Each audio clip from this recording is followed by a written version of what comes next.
मैं प्रिया को लगाया हूँ, यही नंबर पर साल भर बतियाया हूँ। अच्छा, कहाँ से बोल रहे हो? अरे मुंह से बोल रहे हो, और कहाँ से? मुँह में तुम्हारा तुड़वा दूंगी, हाथ गोड़ पूरा तुड़वा दूंगी, खोपड़ी हमारा तू गरम कर दिया है। हेलो, सही बोलो ना, प्रिया है?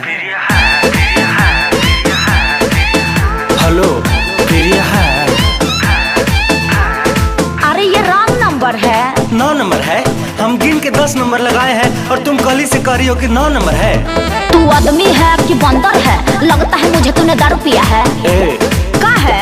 प्रिया है। अरे बात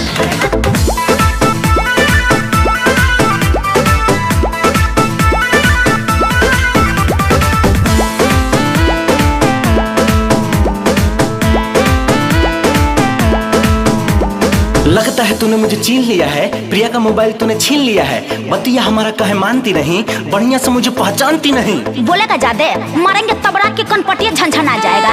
थाना में रिपोर्ट करा दूंगी रे लफंगा, खेबे 4 डंडा तो हो जाबे ठंडा। प्यारी करने से कोई रोक सकता नहीं, हम दीवाना हूँ किसी से डर लगता नहीं।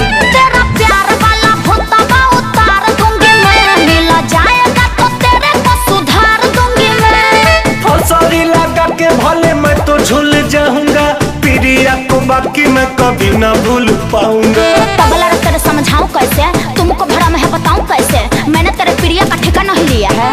हेलो, प्रिया है? अरे यहाँ कोई प्रिया उरिया नहीं है। हमको पता है प्रिया वही है।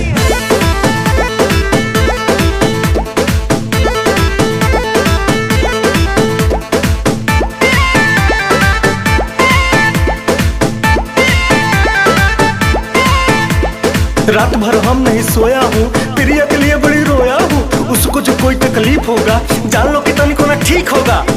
तुमको भी मारेंगे और तुम्हारे प्रिया को भी मारेंगे, समझे?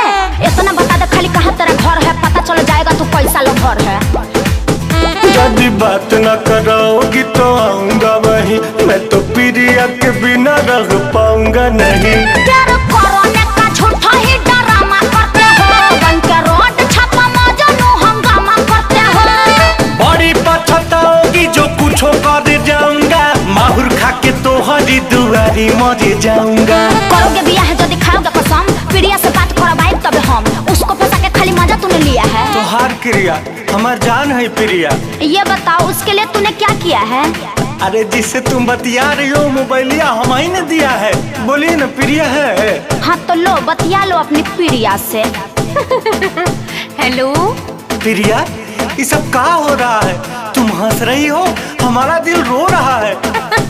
अरे पागल, भाभी तुम